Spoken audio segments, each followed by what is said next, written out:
Su sustancia está hecha de evocación, recuerdo, rememoración y de lo que toma del porvenir. Porque es una parte fundamental de nuestra identidad. Somos nuestra memoria. El programa de Lina que nos lleva de viva voz con los especialistas. ¿Qué tal, amigos? Muy buenos días. Esto es Radio INA. Yo soy Juan Stack y les quiero decir que la Secretaría de Cultura y el Instituto Nacional de Antropología e Historia los invitan a acompañarnos en la emisión de la serie Somos nuestra memoria. Contamos con la presencia del doctor Adrián Martínez Mesa. Bienvenido, doctor. Gracias por estar aquí. Él pertenece a la Dirección de Antropología Física del Instituto Nacional de Antropología e Historia y con él vamos a platicar de un tema que en tantos años de hacer entrevistas será la primera vez que toquemos este tema, porque es un tema que parece que es relativamente nuevo en México, nuevo en el mundo, en fin, ya estoy adelantando vísperas, como se dice, y vamos a hablar sobre la antropología molecular. ¿Qué es eso? ¿Con qué se come? ¿Con qué se sirve? Esto nos lo aclarará todo el tiempo el doctor Adrián Martínez Mesa. Pues comencemos desde el principio, bolitas y palitos. ¿Qué es la antropología molecular? ¿Cuál es su materia de estudio? Pues la antropología molecular es realmente los estudios que estamos realizando en antropología física, haciendo investigaciones sobre las cuestiones moleculares que existen en el hueso. En este caso, el ADN. Entonces podríamos decir que la antropología molecular es parte de la antropología física, pero vista desde el punto de vista molecular. Nosotros nos abocamos principalmente al estudio y extracción de ADN en restos óseos. Desde los restos óseos fosilizados que tenemos una colección de restos precerámicos, que le llamamos la colección de precerámicos, y que es única en el mundo. Tiene aproximadamente 36 ejemplares que se han encontrado, y principalmente en el área de la Cuenca de México, ¿no? Uh-huh. Maestro, perdone que le haga preguntas tan elementales, pero creo que para la gente que nos escucha y para nosotros mismos es muy importante saber lo más elemental de esto, porque es una novedad para nosotros. Siempre vemos en la televisión, en las películas, que el ADN y que para ver la paternidad auténtica de un señor con un niño, el ADN, el DNA, pero no sabemos qué es. Decimos, los más doctos dicen, okay, es el ácido desoxirribonucleico. Sí. Y nadie sabe qué significa eso. Okay. ¿Qué es el ADN? El ADN es el historial genético que tenemos todo el ser viviente, llámese planta, animal o hombre. ¿Sí? En nuestro ADN lo vamos a encontrar en una molécula, en ciertas moléculas que existen en nuestras células. O sea, todos fuimos a la secundaria, sabemos cómo está conformada una célula. Adentro tenemos un núcleo, tenemos mitocondrias, tenemos varios elementos que conforman nuestras células, ¿sí? Nosotros estamos conformados de células. Nuestro pelo, nuestra saliva, nuestra piel, nuestros huesos. Entonces, de alguna manera, nosotros encontramos la forma de separar células, por ejemplo, del hueso. Esas células, haga de cuenta que están como momificadas. Habría que hidratarlas primero, ¿sí? Habría que romper esa célula por medios mecánicos y reactivos, ¿sí? Para que se abran y entonces expulsen lo que tienen adentro. Una vez que volvemos a hacer este tipo de reacción, volvemos otra vez a romper los elementos, lo que es el núcleo, lo que es la mitocondria, y extraer lo que tienen adentro. El núcleo tiene ADN. Ese ADN nosotros lo llamamos ADN nuclear. Y en las mitocondrias, que son muchas mitocondrias dentro de la célula, entonces también las abrimos y podemos extraer su ADN. Este ADN, nosotros hemos visto que el ADN que nosotros encontramos en restos ya muertos y todo esto, y que murieron años atrás, encontramos que el ADN se va deteriorando por efectos del suelo, a medioambientales, cualquier cosa. Entonces se va destruyendo, poco a poco se va degradando, a tal grado de que nosotros lo único que encontramos y que hemos encontrado son fragmentos.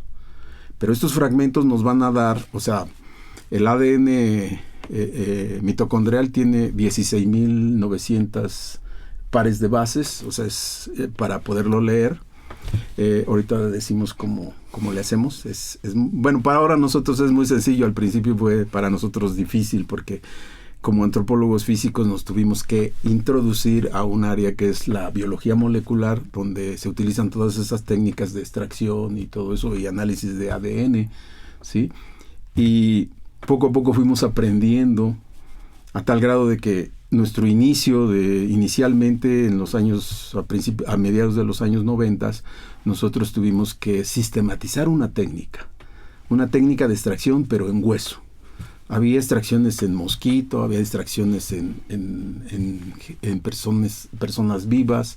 ¿En mosquitos que fosilizados, mosquitos vivos? Bueno, desde mosquito, porque sí existe un artículo sobre un mosquito en un ámbar, donde de ahí, a partir de ese, como anécdota, a partir de ese estudio, de ese artículo, se hace una película muy famosa de Jurásico Parque Jurásico. Entonces, esa película, ahorita que lo dijo, de inmediato me vino a la mente ese mosquito en una piedra de ámbar, en una resina de ámbar, perdón. Sí. ¿Es factible eso que plantean en la película? Sí, es real. Que se conserve tantos años. Esa parte sí es real. Esa sí se hizo la extracción de ADN de ese ámbar, o sea, de ese insecto, o sea, ese mosquito, y se hizo la extracción. Y de ahí ya, o sea, por ejemplo, la primera película, lo primero les platicaba que sí es bien factible y es verídico la primera parte, la extracción y todo eso, y ya lo demás es ficción, ¿no? Porque el ADN fosilizado, el ADN antiguo no es viable. O sea, no se encuentra toda la cadena y no lo podemos clonar de tal manera que podamos reproducir otros individuos. O sea, sí existe, pero no se puede clonar, así de sencillo. Sí, existe, como le decía, o sea, nosotros, por ejemplo, el ADN antiguo lo vamos a encontrar en fragmentos, pero esos pequeños fragmentos ahora con la tecnología de la biología molecular podemos reproducirlo y podemos encontrar muchas cosas que podemos hacer con ese ADN que nos pueden dar la información de un individuo, llámese planta, animal o individuo humano, ¿no? Entonces, tenemos con esa metodología, con esa técnica, tenemos unas grandes perspectivas para nuestra área, que es la antropología física. O sea, ya, por ejemplo, inicialmente nosotros no podíamos llegar a sexar un individuo infantil. Llegábamos hasta ciertos límites, utilizamos metodologías, implementamos muchas cosas para saber si era niño o niña, ¿sí? Como por ejemplo la tumba 48 de Templo Mayor, mucho tiempo Juan Román Berreyesa, que es antropólogo físico, pues utilizó varias técnicas para definir si eran niños o niñas las que estaban sacrificadas. Ahora, con esta técnica nosotros, por ejemplo, podemos checar exactamente el sexo, de tal grado de que ahora él tiene un artículo donde mete esta metodología y define cuántos niños, y define que también esa ofrenda estaba conformada por niñas, ¿no? Entonces, esta metodología nos está dando, a grandes pasos, nos está dando gran información, sobre todo para nuestra población prehispánica que es la que estamos manejando, ¿no? De hecho, este proyecto nace inicialmente con un proyecto llamado Parentesco Biológico en el México Prehispánico. La idea era hacer el análisis de toda la población prehispánica, que es así como la locura. Actualmente ya Mesoamérica, todo el territorio nacional queríamos checar de dónde originalmente de dónde somos, ¿sí? Que si hay, o sea, si existía influencia tolteca, azteca o maya en tal población, ¿sí? Porque lo decían los arqueólogos que existía un parentesco cultural, ¿sí? Un parentesco cultural, pero mi pregunta siempre era: sí, efectivamente existe un parentesco cultural, pero ¿existe un parentesco biológico? Era la gran pregunta, ¿no? Entonces eso nos motivaba a experimentar, a buscar cómo le podemos hacer. Y esto del ADN, pues nos da la facultad de decir si sí o si no, si existe ese parentesco biológico, si están emparentados ciertas poblaciones, cómo fue la migración y cómo fueron dejando sus muertos enterrados, y nosotros ahora los arqueólogos o los antropólogos físicos los vamos encontrando, vamos viendo que esas teorías de recorrido que lo han manejado por sus estructuras, o sea, emparentados porque están emparentados por sus estructuras, por su cerámica, por su religión, con todo esto, pero ahora vamos a ver si es cierto que estos últimos, por ejemplo, hagamos un pequeño recorrido. Los mayas. Se supone que uno de los lugares donde supuestamente fueron asentados inicialmente es en la Huasteca. Se van bajando todo Veracruz, pasan Chiapas, pasan y llegan a la península. Entonces, ¿son sus antecesores estos? Biológicamente, porque se han encontrado ciertos vestigios culturales. Están emparentados culturalmente. Entonces nos da una perspectiva increíble, ¿no? Ahora, por ejemplo, filogenia. ¿De dónde nosotros procedemos? Somos mexicanos, pero ¿de dónde originalmente procedemos? Sí, nos han dicho que procedemos de Asia, pero es en la parte de Asia, en Siberia, o en la parte mongólica, o de dónde estamos saliendo, ¿no? Entonces ya con esto, ellos ya están haciendo estudios en otros continentes, están haciendo estudios. Ahora ya sabemos que originalmente procedemos de África, ¿no? De África. Y cómo se han hecho ya inclusive mapas de este ADN, y cómo es que fueron migrando los pobladores por medio de su mapa genético, cómo fueron migrando y cómo fue evolucionando nuestro ADN, ¿sí? A tal grado de que encontramos ciertos marcadores que nos van diciendo, aquí en esta parte aparecen otros, que no aparecen acá, ni aparecen, pero que están emparentados con otros, y que surge un nuevo, ¿sí? A tal grado de que ahora ya tenemos marcadores específicos para nuestro continente americano, ¿no? ¿Esto es lo que se llama árboles evolutivos? No, el árbol evolutivo podría pensé ser... en ramas ahorita es otro. Sí, más o menos es parecido, pero que en algún momento nosotros, con este ADN, nosotros encontramos lo que le llamamos haplotipos. Son cierto número de ADN, o sea, el ADN, le decía que el ADN mitocondrial, nosotros lo estamos trabajando porque es el que nos da mayores posibilidades en nuestra técnica, en nuestra metodología que desarrollamos, que nos da mayor posibilidad para analizar el ADN antiguo.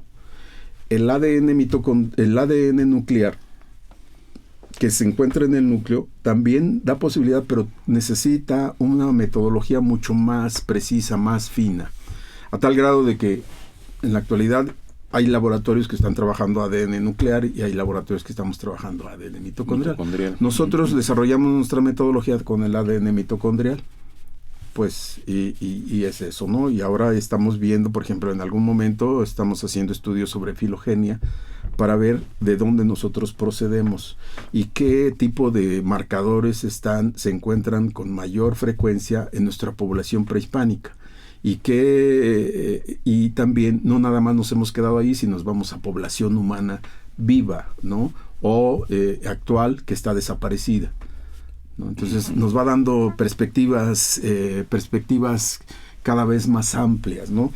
Y la gente, las personas, las instituciones nos van creyendo. Esto inicialmente no nos creía, ¿no? O sea, nadie pensaba que de un hueso se encontrara mucha información, ¿no? O sea, sobre cuestiones de patología, sobre cuestiones de evolución, sobre cuestiones de filogenia, sobre cuestiones de identificación humana actualmente que se está desarrollando. Se desarrolla otra línea de investigación que es la antropología forense, por ejemplo, ¿no? Que ahorita pues, tiene mucho pegue, ¿no? Sobre todo por gentes desaparecidas y todo eso. En México existen laboratorios muy buenos que no sé por qué siempre traemos investigadores de otros países para hacernos el trabajo, que los mexicanos lo pueden hacer mucho mejor que cualquier otro, ¿no? Ahí tenemos a Talavera, por ejemplo. Talavera no se mete en esas cuestiones. En la forense, digo. Cuestión forense, Ajá. pero más bien ya en restos momificados, ya. semimificados, semiputrefactos. Ujú. O sea, sí. Pero él nada más le tira a la cuestión de hueso. Ujú. ¿Sí? Aquí, por ejemplo, nosotros podemos hacer extracciones de ADN en restos blandos, o sea, piel, no sé, sangre, podemos hacerlo en cabello, en vello púbico, axilar, podemos hacerlo en saliva. Pero ¿sí? esto en individuos actuales, contemporáneos, o sí. también en cuestiones forenses. O sea, de hecho, la antropología forense se ha ido desarrollando a grandes pasos, que ahora inclusive la Procuraduría General de Justicia tiene su propio laboratorio, ¿no? Ujú. ¿Por qué? Porque hay que identificar paternidad, hay que identificar, hacer identificación humana de individuos desaparecidos o individuos que no tienen identificación, ¿no? Entonces se va haciendo un banco de datos y en un futuro, si tengo un pariente desaparecido, puedo acercarme a la Procuraduría, dar un poco de sangre o saliva y que me hagan un estudio de ADN, y entonces lo comparo con aquella persona que encontraron hace 10 años y entonces lo comparamos, ¿no? Ujú. Esto lo desarrollan, lo han desarrollado, por ejemplo, los gringos, sobre todo para los desaparecidos en Vietnam. Ajá. Que, por ejemplo, los mataban y los enterraban en fosas comunes, pero aparece un soldado vietnamita y dice, ¿saben qué? Cuando yo era soldado, enterramos en este lugar a 20 o 30 gringos, ¿no? Entonces van, traen una muestra de aquellos esqueletos y ya tienen una lista de desaparecidos ellos. Y entonces dicen, pues ya encontramos al soldado Smith. Ajá, Y claro. entonces lo van a llamar a sus parientes y entonces traen ahora sí el esqueleto y entonces ya le hacen los honores. Entonces sirve para la identificación perfectamente, ¿no? Esto en restos, digamos, contemporáneos, por llamarlos así, pero me entra otra vez la duda. Mencionó la palabra banco de datos. Por ejemplo, el soldado Smith tenía en un banco de datos Su familiar. sus familiares, Tenía entonces ya una lo ADN. comparan, dicen si era hijo de ellos, es el soldado Smith, se le hacen los honores, se le entierra. Sí. Bueno, pero ¿dónde está el banco de datos de los huastecos, olmecas, toltecas, de los mayas? Sí, bueno, ¿o lo van a empezar a inventar ustedes? O sea, esta nueva línea de investigación es nueva, Ujú. muy nueva. Hubo que luchar prácticamente 10 años para que se consolide.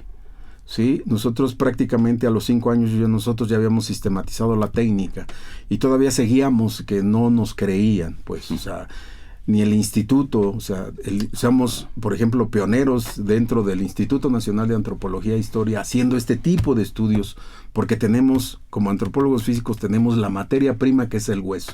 Ujú. Y queríamos saber de dónde procedemos y qué parentesco biológico existen en todas estas poblaciones. Tenemos una colección de 20,000 individuos en antropología física, de diferentes cronologías, de diferentes zonas arqueológicas, ¿sí? Entonces, tenemos mucho hueso.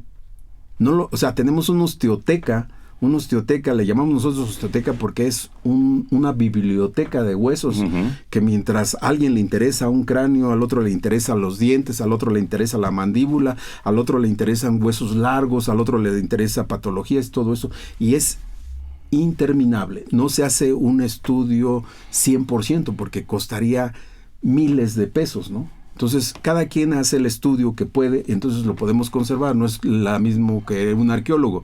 Un arqueólogo, si encuentra Azteca 1, va a ser igual que en el norte de la Ciudad de México que en el sur. La misma. Y se va a encontrar miles de tepalcates. Entonces, hace un muestreo y lo demás lo entierra. ¿Sí? Pero acá no podemos hacer nada con este hueso.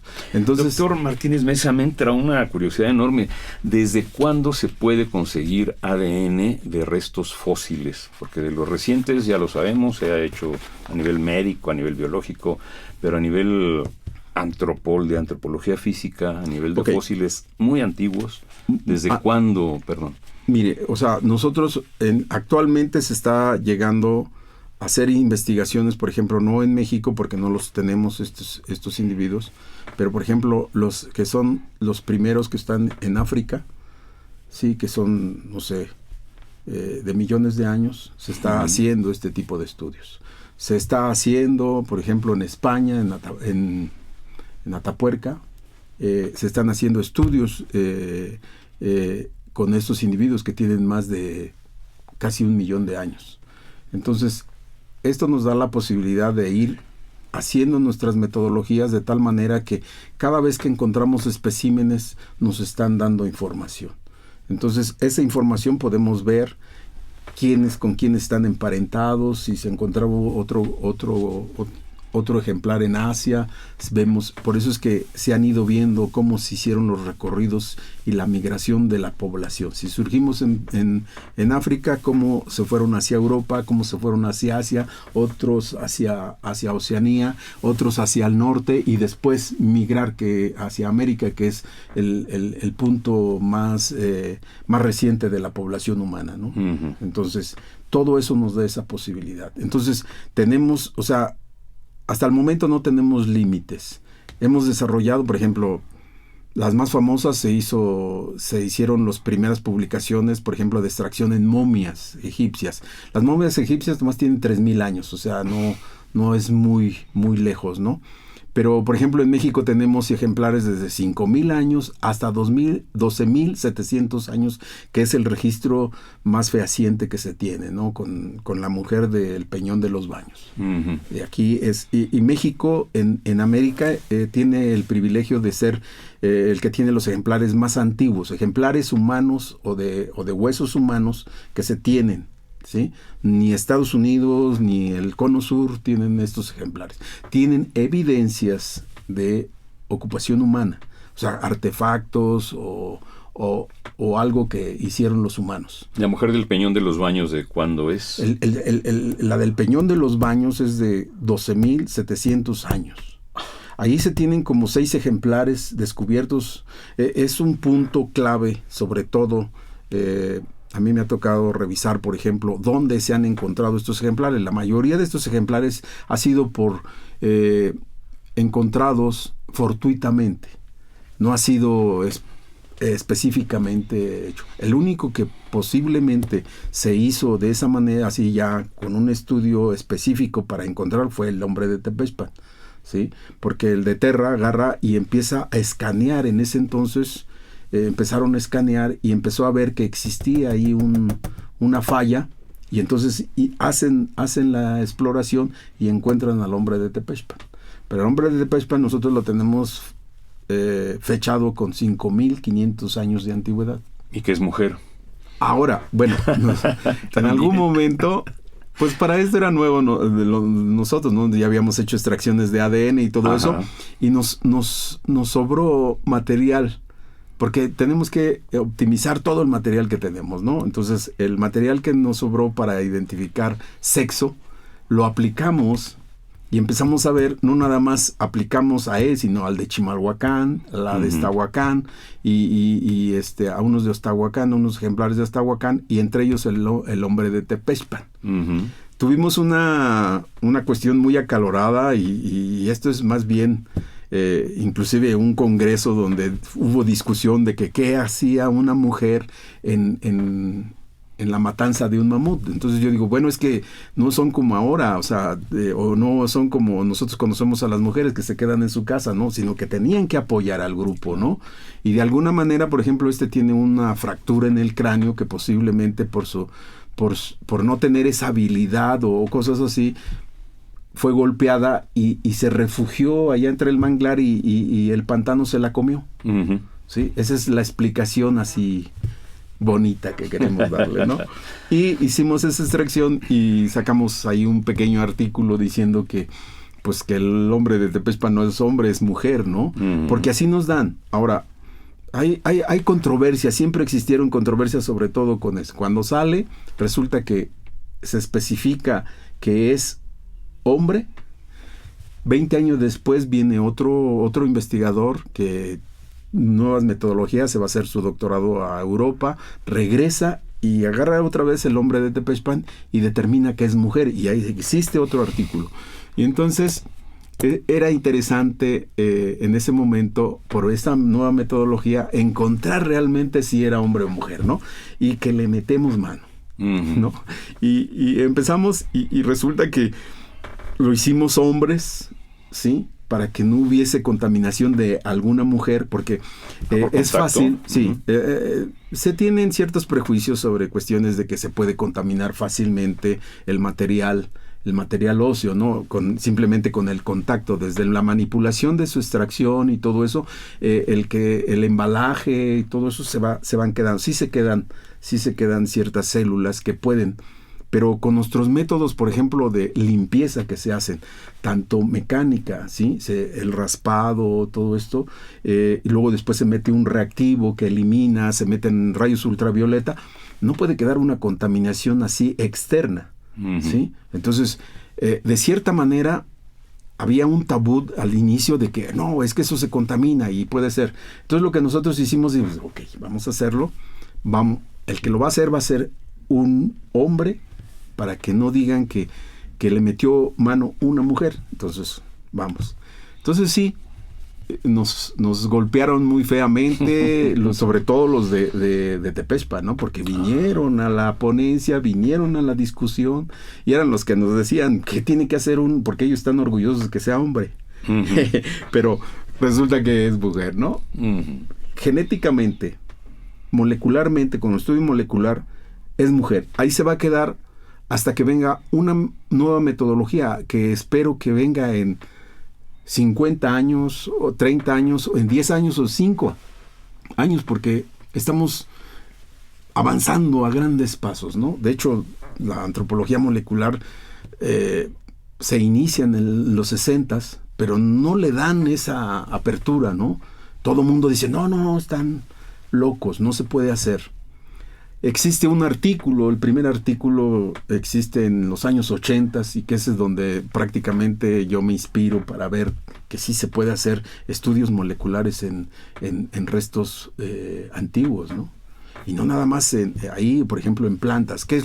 Si un códice es hecho de origen animal, de origen vegetal, se puede saber, ¿sí? Por ejemplo, en antropología forense, si usted, por ejemplo, si alguien lleva un entierro, lo tira, y su carro en el que lo llevó le cayó polen, con eso ya lo agarraron y identifican que ese árbol que cayó el polen, ¿sí? Su carro, ¿por qué tenía que estar con ese polen, ¿no? Identifican que nos está dando grandes perspectivas, ¿no? Saber, por ejemplo, los códices, de qué lugar provienen esa materia, ¿sí? Si realmente lo traen de Puebla, por ejemplo, si es de algún material vegetal, o si es de material animal, cosas así, ¿no? Entonces, nos está dando muchas perspectivas de trabajo. ¿Qué hace falta? O sea, todo mundo tiene ideas, todo mundo tiene... ¿No han hecho esto? Pues no hemos hecho. Nosotros, poco a poco, vamos haciendo análisis y vamos conformando un pequeño banco, pequeño yo digo, pero ya son muchas, que lo que nos va a dar, nos va a dar la posibilidad de ir contrastando toda la parte prehispánica, ¿sí? De cuál es su origen biológico. Entonces, eso es lo que nosotros estamos haciendo. Lo estamos haciendo pues muy lento, posiblemente. No tenemos un laboratorio en el instituto, ¿no? Porque tenemos muchas instituciones que ahora avalan en los proyectos, ¿no? Avalan los proyectos bien hechos, y tenemos, inicialmente, cuando yo era maestro, me patrocinaba CONACYT. Después cambian su no sé, su reglamento, y únicamente me mandan una carta diciendo que únicamente se les iba a patrocinar a doctores. Pues me resistí un poco, ¿no? Pero al final caí y me fui a hacer el doctorado, ¿no? Entonces, pero ahora seguimos trabajando. Yo siento que el instituto es uno de los pioneros en este ramo. ¿Por qué? Porque tenemos la materia prima, ¿sí? y teníamos esas cuestiones, esas preguntas que nos hacemos, como si estaban emparentados los aztecas, los mayas, los totonacos, los huastecos, todas estas poblaciones prehispánicas que nos antecedieron, y que todavía existen muchas preguntas que hacer, ¿no? Tanto los arqueólogos como los antropólogos físicos, los biólogos se están introduciendo en esta área muy... les gusta toda la cuestión humana. Entonces, muchas tesis están saliendo de biólogos, ¿no?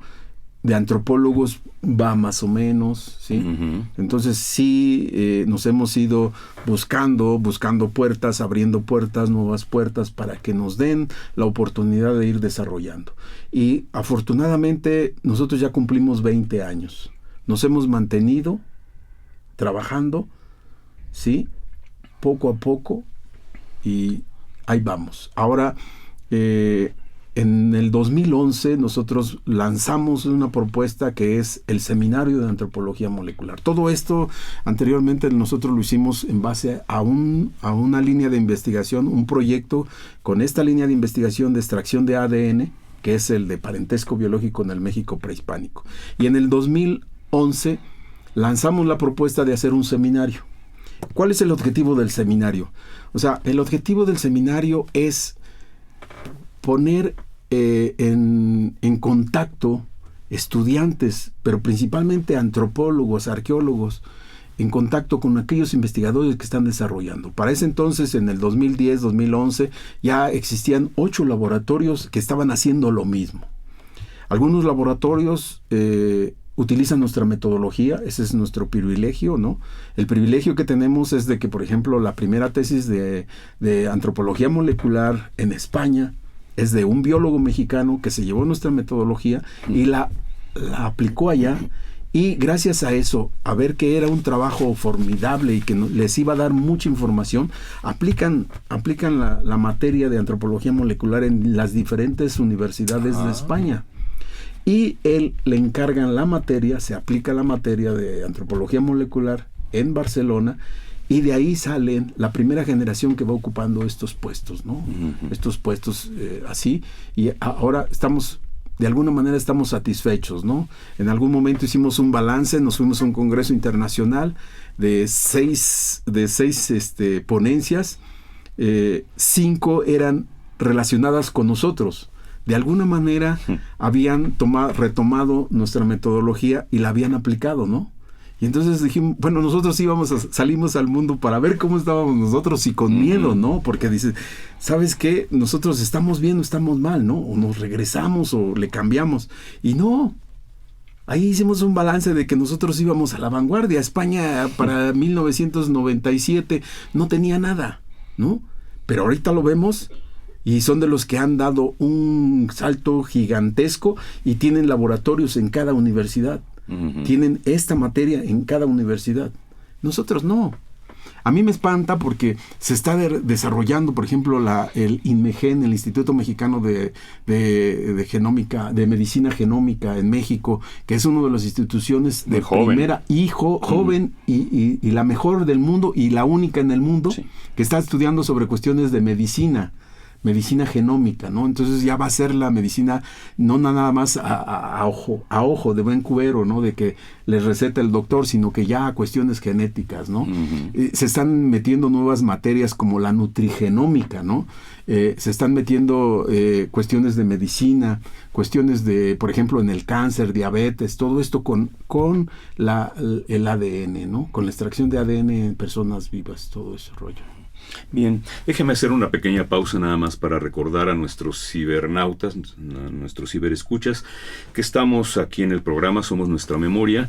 Estamos platicando con el doctor Adrián Martínez Mesa sobre antropología molecular, también sobre biología molecular, que estamos transmitiendo a través de www.radio.ina.gov.mx desde la colonia Roma de la Ciudad de México para todo el planeta, y continuamos. Quisiera preguntarle algo ya más en detalle, en concreto. ¿Cómo trabaja usted con un hueso, con un esqueleto? ¿Cómo se trabaja? ¿Se raspa, se corta, se rompe, se observa? ¿Qué se le hace a Bueno, los restos? pues nosotros lo que hacemos es hacer pequeños muestreos en las diferentes poblaciones de restos óseos explorados arqueológicamente, principalmente los hacemos así. Tomamos una muestra, ¿no? Para esto también hicimos un mapeo y tener huesos diagnósticos para que no estemos agarrando de aquí y de allá. O sea, en todo el esqueleto observamos que existe ADN, ¿sí? Pero no en la misma cantidad. Uh-huh. Y eso nos empezamos a ver que inclusive en el mismo hueso no encontramos la misma cantidad. Uh-huh. Eso fue uno de los experimentos que nosotros hicimos y que encontramos casi a la primera, ¿no? Porque de repente lo empezamos a hacer y a la primera, o sea, es sistematizar una técnica, es como hacer una receta para pastel. Uh-huh. O sea, que si yo agarro la receta de pastel, la abuelita, el chinito, y todos lo pueden hacer, lo pueden reproducir. Uh-huh. Así es la sistematización. Para nosotros nos llevó 3 años, ¿sí? Porque no teníamos presupuesto y trabajábamos por error y acierto. Entonces nosotros empezamos a hacer este tipo de cosas. Agarramos 3 gramos de un hueso, lo pulverizamos, Uh-huh. ¿sí? O sea, la superficie lo cortan.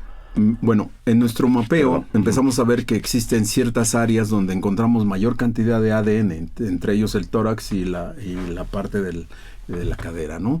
Entonces estos huesos nos daban mayor ventaja sobre los otros y que podíamos tener mayor cantidad, ¿sí? Entonces con esto nosotros le podemos decir a alguien que está interesado en un resto óseo, llámese arqueólogo o antropólogo físico, que qué hueso nos pueden dar. Empezamos nosotros con 3 gramos y ahora lo hacemos con miligramos, ¿no? O sea, es polvo, un pequeño pedazo de polvo, ¿no? Es como una orodación que hacemos en el hueso de una muela picada y eso es suficiente.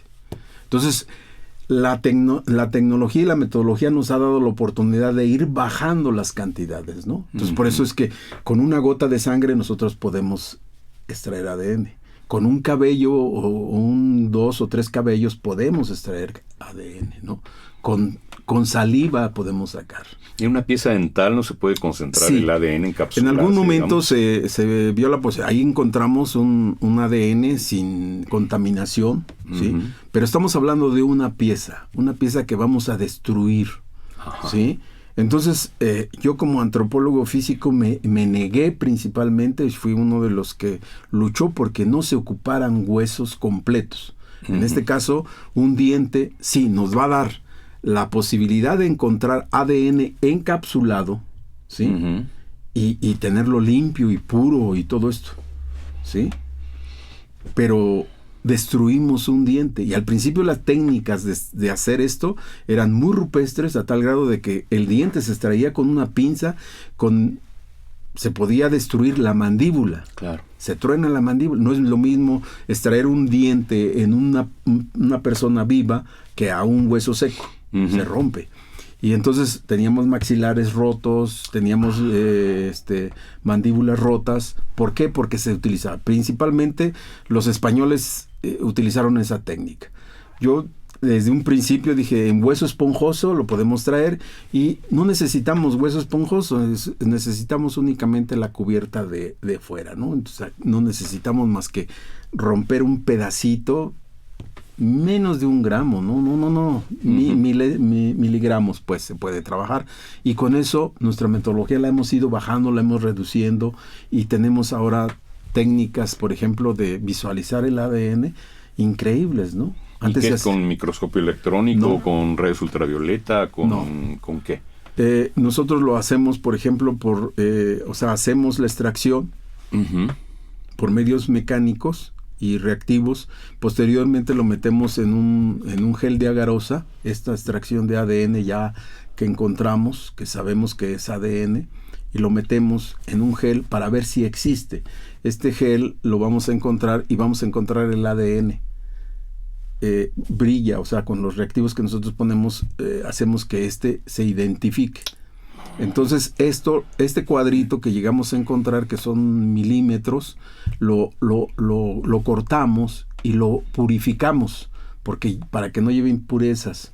Y después, con otros reactivos, lo metemos en otro proceso, el cual nosotros vamos a poder alinear el ADN para que nosotros lo podamos leer, si no, no lo podemos leer. Entonces viene una alineación y entonces empezamos todos estos fragmentos, los empezamos a leer y empezamos a ver qué parte. Y aparte de eso, este fragmento lo podemos reproducir con medios ya pues artificiales, por medio de otras secuencias, podemos alargar ese ADN. Entonces nos da la posibilidad de reproducir este mismo muchas veces para poderlo estudiar, analizar, ¿sí? Entonces ya llevamos varios procesos y eso solamente lo vamos a ver en microscopios electrónicos, pero de gran envergadura para verlo, ¿sí? Y a veces ni siquiera lo vemos porque ahora ya las máquinas únicamente ya metemos un electrodo, lo metemos en una máquina y nos va a dar la secuencia, nos va a dar toda la secuencia que nosotros encontramos. Y ya, nos da una gráfica, nos da las bases que están conformados el ADN de adenina, guanina, citosina, tiamina, ¿sí? Que son 4 bases que conforman el ADN, ¿no? Entonces, desde que nos lo encontramos como un espagueti ahí todo enredado, pues lo tenemos que alinear para poderlo leer. Entonces, ahora ya las máquinas solitas lo alinean y nos lo leen, ¿no? Y entonces podemos hacer una secuencia. Ya una vez teniendo esa secuencia, podemos compararla con individuos del mismo lugar, de los que estamos estudiando, o con otras poblaciones. Y toda esta información nosotros la vamos guardando o la mandamos vía internacional para que otros también la tengan. Pero ya llevamos así como la patente, ¿no? Nuestro laboratorio lo hizo, el Instituto Nacional de la Antropología lo hizo, son muestras de antropología. Son muy exigentes, ¿no? Le piden fechamientos, le piden muchas cosas, ¿no? Afortunadamente, bueno, algunos sí están fechados, algunos están fechados ya por otras metodologías o por cuestiones relativas, ¿no? O sea, con la cerámica y todo eso, entonces ya no es necesario estar haciendo fechamientos, ¿no? Bueno, ¿qué es lo que leemos ahí? ¿Enfermedades, sexo? Okay. En este ADN que nosotros llegamos a encontrar, supongamos que tenemos todo una alineación de ADN completo. En cada pedacito que nosotros vamos encontrando, un pedacito, si fuera su ADN, diría, este pedazo lo identifica como humano, uh-huh. Este otro pedacito lo identifica como hombre, uh-huh. No mujer, este otro pedacito lo identifica ojos verdes, ojos cafés, uh-huh. Este otro lo identifica con una nariz de este tipo, con una boca, con todo. Este ADN tiene toda la historia de sus familiares que le antecedieron, ¿sí? Si uno estuvo cardíaco, si otro estuvo diabético, si alguno tuvo cáncer, si alguno se murió por X, todas esas enfermedades están en este ADN. Es nuestra historia. ¿Obesidad? Sí, si usted debe de tener aquí un gen, que le llamamos gen, estos pedacitos les llamamos un gen, que usted va a ser propenso a ser obeso, uh-huh. Cuando sea adulto. ¿Por qué? Ahora, ¿cómo se van a manifestar estas cosas? Todavía no llegamos a decir, púchale aquí para que tenga mis hijos ojos verdes. Si no, ya haríamos... Es manipulación. Ya, claro. Manipulación no hemos llegado. Sabemos cuáles determinan ciertas cosas y algunas no. Entonces, por ejemplo, ¿qué es lo que vamos a hacer con esto? Entonces, vamos a tener toda una secuencia. Si esto se lo compara con un hermano, va a tener la misma secuencia, va a tener esto y todo esto de sus enfermedades, de todo. Si es hombre, si es mujer, entonces va a tener otro cachito que usted no tiene, uh-huh. Que le está determinando que es mujer, ¿no? Entonces, esta es la diferencia, pero lo demás lo tiene, ¿sí? Entonces es ahí donde nosotros realmente identificamos parentesco, identificamos paternidad, identificamos muchas cosas. Identificamos enfermedades que tuvo. Por ejemplo, esto nos da la oportunidad de ver enfermedades que existieron en la época prehispánica, de dónde proceden, con quienes estuvieron mezclados, con quienes en alguna manera se mezclaron y formaron una otra parentela, ¿sí? Entonces, por ejemplo, usted a la hora de tener hijos con su esposa, por ejemplo, usted aporta el 50% de todo o sea, el 50% de esta línea, ¿sí? Y el 50% de su esposa. Pero realmente ahí lo que va es el 100% de usted, el 100% de su esposa, que se forma una sola cadena. Esa cadena está toda la información. Ahora en la actualidad, por ejemplo, se están haciendo estudios en Suiza, en Austria, donde, por ejemplo, le determinan si usted va a tener un paro cardíaco. Existe uno, o sea, la medicina genómica es eso, existe. Por ejemplo, hace poquito nos dieron algo fantástico, ¿no? De que uno de los investigadores se puso su ADN para que le investigaran y dice, ¿sabes qué? Tú estás propenso para ser cardíaco. Entonces se toman las medidas adecuadas para que no. Claro. Su alimentación, o sea, su medio ambiente cambia, ¿no? Entonces su alimentación, su forma de vida y lo están checando, lo están monitoreando para que no en un momento dado le dé un infarto. O por ejemplo, nosotros los hidalguenses estamos, no sé si castigados por la mano de Dios o no, pero somos el estado donde mayor cantidad de diabéticos existimos, ¿sí? Hidalgo, ¿sí? Y hasta hay tiendas así de donde usted va a comprar alimentos especialmente para diabéticos, cosa que no vemos en otro lado. Mixquiahuala, Tlaxcopa, no, ese es otro. Y entonces, con eso, por ejemplo, entonces, ¿qué podemos hacer? Modificar a las personas sus hábitos alimenticios, su forma de vida, ¿sí? Entonces, si dice, ¿sabe qué? Que párale al dulce, pues le paro, ¿no? Si le dicen 10 años antes de que se manifieste todo eso, ¿no? Ahora lo vemos, por ejemplo, pues porque mi abuelito fue diabético y todo eso, pero ya a nivel genético lo podemos determinar desde que nace, desde que es joven. Podemos ver, ¿no? Todo esto. Se hace medicina a la medida, digamos. Exacto, o sea, personalizada. Personalizada.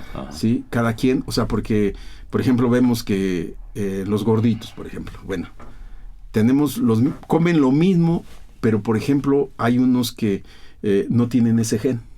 Uh-huh. Y son hermanos. Y lo que a mí me hace ser gordito, al otro no. Ajá. ¿Sí? ¿Y por qué? Porque mi medio ambiente, por ejemplo, pues, tortas, enchiladas, tortilla, tacos, todo esto hace que ese medio ambiente nos esté cambiando constantemente y entonces explotemos y haga reacción este gen y ahora ya. Uh-huh. Y una vez que empezó a funcionar ese gen, ya no hay retroceso. Uh-huh. Hay forma de irlo deteniendo, ¿no? Poco a poco, pero todavía no encontramos la forma de parar, ¿no? Se están haciendo algunas cosas bien interesantes en México, como por ejemplo, se encontró un medicamento que se le puede dar para cierto tipo de cáncer, ¿no? O sea, y se han conjuntado universidad, IMEGEN, instituciones bien fuertes, sobre todo que tienen mucho dinero para financiar este tipo de cosas, ¿no? Que se están haciendo. ¿Para qué? Para que dicen, bueno, sí, vas a sacar una pastilla o un medicamento, pero va a ser carísimo. Y dice, no, vamos a buscar la forma de que sea accesible a la mayor cantidad de población. Y entonces se reducen los gastos. Se reduce, por ejemplo, una prueba de ADN. En México ya tenemos varios laboratorios, sobre todo gente que tiene bastante dinero y que son a bajo costo. Ahora con el internet podemos decir, mis muestras te las mando y, por ejemplo, ¿quién me está dando mejor precio? ¿No? Que en Indonesia, pues se las mando a Indonesia. Ajá. Y en una semana ya tengo mis resultados, ¿no? Ajá. Entonces estamos avanzando a grandes pasos, aunque somos muy jóvenes porque prácticamente el boom empieza en los 90s, ¿no? En los 90s, para el 2000 ya es algo que no se puede contener y se empiezan a realizar los laboratorios, ¿no? Los laboratorios a tal grado de que, por ejemplo, pues, lanzamos nuestro seminario, ¿no? Que ya lo olvidamos, y que ya existen varios laboratorios que están haciendo lo mismo y dijimos, bueno, vamos a decirle a la gente joven qué se está haciendo, en qué laboratorio y quién lo está haciendo. Y entonces empezamos a invitar a investigadores, ¿no? A investigadores y estudiantes que estaban haciendo maestría, doctorado con investigaciones así, para que se le diera a la gente esa información, principalmente a las nuevas generaciones, ¿sí? A las nuevas generaciones que van a hacer esto, ¿sí? Nosotros ya estamos prácticamente de salida, ¿no? Pero tenemos esa satisfacción de que, por ejemplo, hay 2 estudiantes, dos mujeres que llegaron, que eran hijas de un investigador, de un profesor, llegaron y que dijeron, eso es lo que yo quiero estudiar. Ajá. Ahora una está en Inglaterra y otra está aquí en la universidad, ¿no? Y están prácticamente terminando su carrera de genómica, ¿no? Porque les motivó. Para mí esa es una gran satisfacción, Claro, ¿no? claro. El que por lo menos uno, ahora son 2, que viendo lo que mi propuesta, mi objetivo, pues estoy, pero brincando, ¿no? Porque de alguna manera sirvió, ¿sí? Y ha servido para que hagan tesis, para que no nada más en ese laboratorio. Entonces invitamos a los de la universidad, invitamos al Langevio en Irapuato, invitamos al Politécnico, al Cinvestad. ¿El Gea González tiene un laboratorio? Sí, Ajá. el Gea González tiene un laboratorio. De hecho, nos apoya dando pláticas en nuestro seminario. Nos han apoyado en varias ocasiones, ¿sí? Tienen un laboratorio de genética, Uh-huh. entonces de alguna manera están manejando esto, ¿no? Sobre todo ellos manejan mucho cuestiones de problemas sobre algunas patologías, ¿sí? Uh-huh. Sobre algunos padecimientos que tienen, y lo manejan también a nivel genético. ¿Y Cinvestav Irapuato? Irapuato también está manejando, por ejemplo, Cinvestad Irapuato maneja sobre todo cuestiones de plantas, maíz, trigo y todo esto. Ellos se metieron desde un principio, hongos, todo esto. Ahora con el Langevio que se forma, y ahora va a la cabeza este amigo que, o sea, es el biólogo, el doctor Rafael Montiel, que fue el que propuso la tesis en España. En Barcelona. Entonces regresa a México y le dan ese laboratorio. ¿Sí? Entonces él va a la vanguardia y está manejando tanto plantas de tipo prehispánico, por ejemplo, y también restos óseos de diferentes zonas arqueológicas. Uh-huh. También, o sea, entonces, por ejemplo, nos vamos a ciencias, también están manejando restos óseos de diferentes zonas arqueológicas. Nos vamos a investigaciones antropológicas, también están manejando hueso. Entonces, eso nos daba la oportunidad, y entonces empezamos a hablar, y la gente decía, oye, les decía, oigan, les invito a mi seminario, ¿podrían venir? Claro, Adrián, tú dime. De alguna manera estábamos vinculados, ¿no? Y el reconocimiento, ¿no? A tal grado de que el seminario lo hicimos en un mes. Y ya teníamos el programa de los 10 meses siguientes, quién iba a venir. Y no 1, 2 o 3 se apuntaban para ese día. Uh-huh. Y entonces nosotros lo acomodamos. Pues a mí me dio mucho gusto de la respuesta que hubo. Y empezaron a llegar invitar a estudiantes de las diferentes escuelas, de la universidad, de la Escuela Nacional de Antropología e Historia, del Politécnico, de la Escuela de Medicina, de la Escuela de Ciencias Biológicas. De todos lados empezaron a llegar, ¿sí? Poco a poco lo vamos reestructurando a tal grado de que ya llevamos 5 años trabajando con este seminario. Y le digo, las satisfacciones son increíbles, ¿no? Increíbles, porque hay una respuesta tanto de investigadores, les digo, ¿sabes qué? El objetivo es de que tú estés en contacto con los estudiantes para que les digas y no se sienta de que allá está el investigador en su laboratorio y acá los estudiantes, ¿no? No, hay que juntarlos y órale, llevarlos y que se agarren, que vean que los investigadores o los científicos no son bichos raros de otro mundo, sino que pueden convivir, son personas, uh-huh, y que pueden ayudarlos, a tal grado de que, por ejemplo, muchos estudiantes se han ido a antropológicas, muchos estudiantes se han ido a Guadalajara, uh-huh, muchos estudiantes se han ido a Langevio, a Irapuato. Entonces ha dado la oportunidad, ¿no? Entonces, de alguna manera también estamos satisfechos con nuestro proyecto del Seminario de Antropología Molecular, que le llamamos Seminario de Antropología Molecular, Retos, Logros y Avances. Y decía, ¿qué quieres que yo te diga? Le digo, mira, lo que me tienes que decir es cuáles han sido tus retos, porque no es cosa de órale, hacer enchiladas y cualquier cosa, porque sufrieron, y todos nos platican cuáles fueron sus retos, cuáles fueron sus avances, cuáles han sido sus logros. Y tienen muchas satisfacciones cada laboratorio, ¿no? De que han logrado realizar investigaciones a ese nivel, ¿no? Uh-huh. Y pues llegan ¿Qué diferentes especialistas se reúnen alrededor de la antropología molecular? Bueno, principalmente antropólogos físicos, Uh-huh.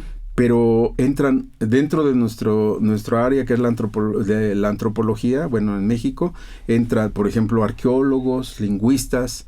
Los lingüistas, ¿cómo se viene vinculando? Existe, por ejemplo, una relación entre ellos, una evolución de los idiomas que se van conjuntando con la cuestión genética, y podemos trabajar conjuntamente para tener más avances, ¿sí? De que si ellos pertenecen biológicamente a lo que están hablando o lo que escribieron. Eso era lo importante.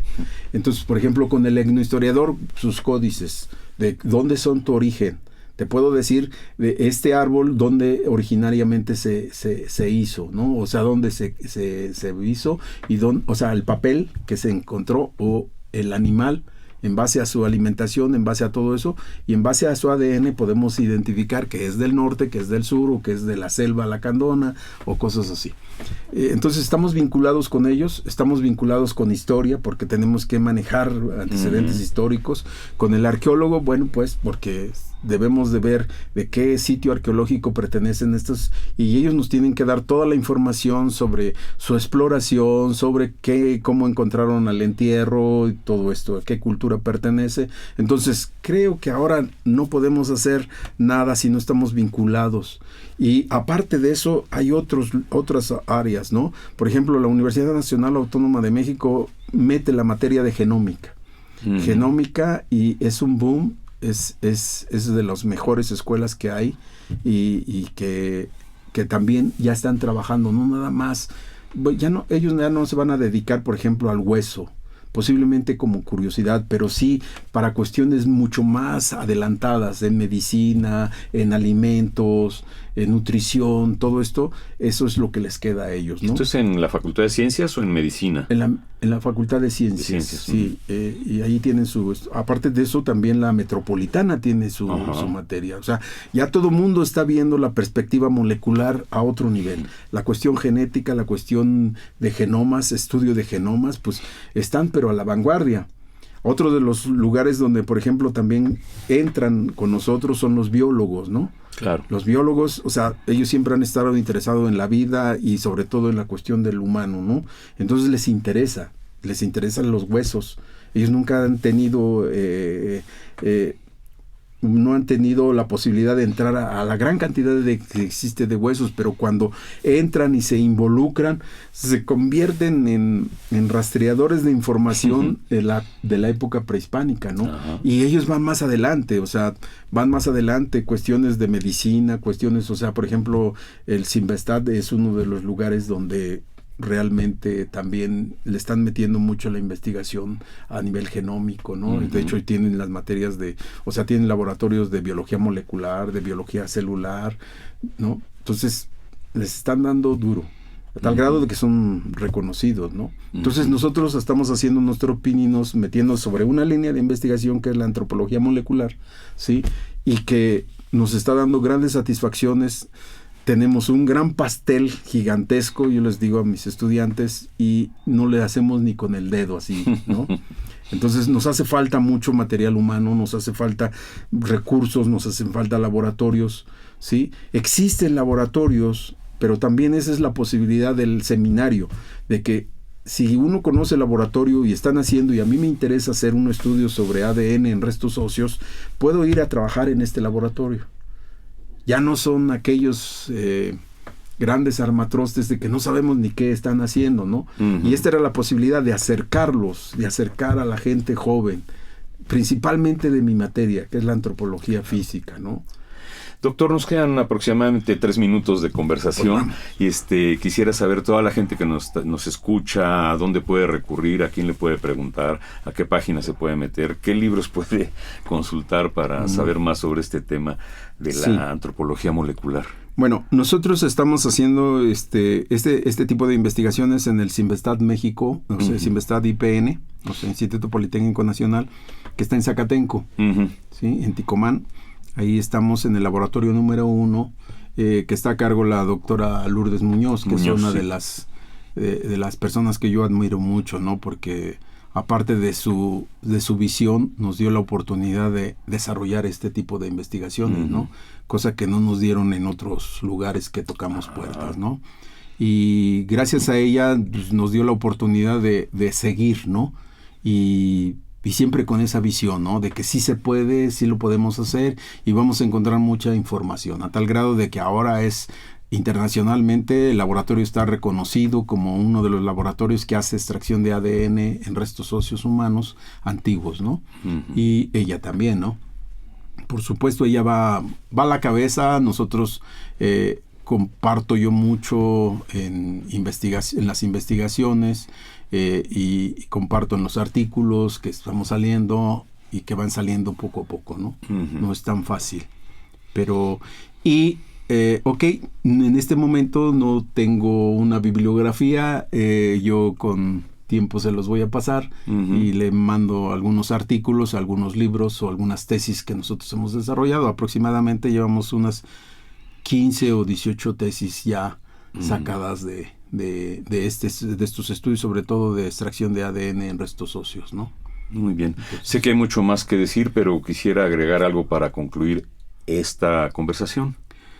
Pues únicamente invitarlos a nuestro seminario de antropología molecular, que lo hacemos el último martes de cada mes, ¿sí? En las mañanas, en el Museo Nacional de Antropología, en el auditorio Fray Bernardino de Sahagún. Entonces, cada mes tenemos un tema diferente, cada mes tenemos un laboratorio diferente, ¿sí? Y eso es todo, ¿no? Puede llegar cualquier persona, puede inscribirse. Sí, tratamos de decirles que las ponencias no sean tan técnicas, a veces no lo logramos porque son científicos y a veces no logramos que se bajen, ¿no? Bajar, ¿verdad? Entonces, pero sí, la mayoría sí. Además, como es un seminario, tenemos la oportunidad de opinar, tenemos la oportunidad de preguntar y tratar, por ejemplo, hay antropólogos físicos, hay biólogos, hay diferente público que puede participar. Como es este seminario, podemos participar y podemos concluir satisfactoriamente, ¿no? ¿Me puede repetir, por favor, qué día, una vez al mes? ¿En qué día? Una vez al mes, el último martes de cada mes. Último martes de cada mes. A las 11 de 11 a 1, en el auditorio Fray Bernardino de Sahagún, en el Museo Nacional de Antropología. Hay que anotar muy bien. ¿Sí? Bueno, pues muchísimas gracias por esta conversación, que se quedó muy corta, pero ya tendremos ocasión de que nos amplíe más esta información. Cuando guste. Muchísimas gracias. Pues así, a nombre de Radio INA, damos por terminada esta emisión, que fue posible por la generosa participación de nuestro invitado, el doctor Adrián Martínez Mesa, quien nos habló de la antropología molecular. Gracias a nuestros escuchas por su atención. Les sugerimos consultar más de nuestra programación, de nuestra producción, a través de www.radio.ina.gov.mx. Estuvimos con ustedes en la realización, la Dirección de Medios de Comunicación, a través de la Subdirección de Radio INA, a cargo de Gabriela Marentes, una producción de Banibaldo Morales, controles técnicos y edición Joel Cuautle, conducción Juan Stack. Gracias, hasta la próxima.